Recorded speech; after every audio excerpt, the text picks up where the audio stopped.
Ako po si Janisel, ang sable operator ng Transfer It Lucena.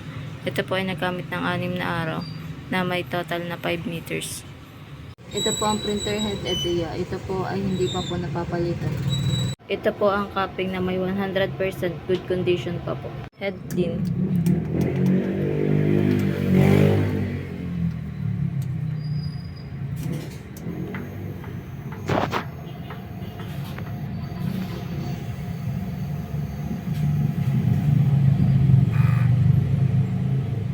Punasan ng wiper after head clean.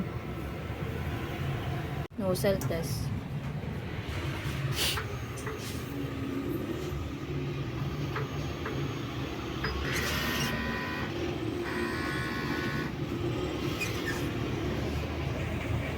Ang ink tank naman ay tama lang ang level.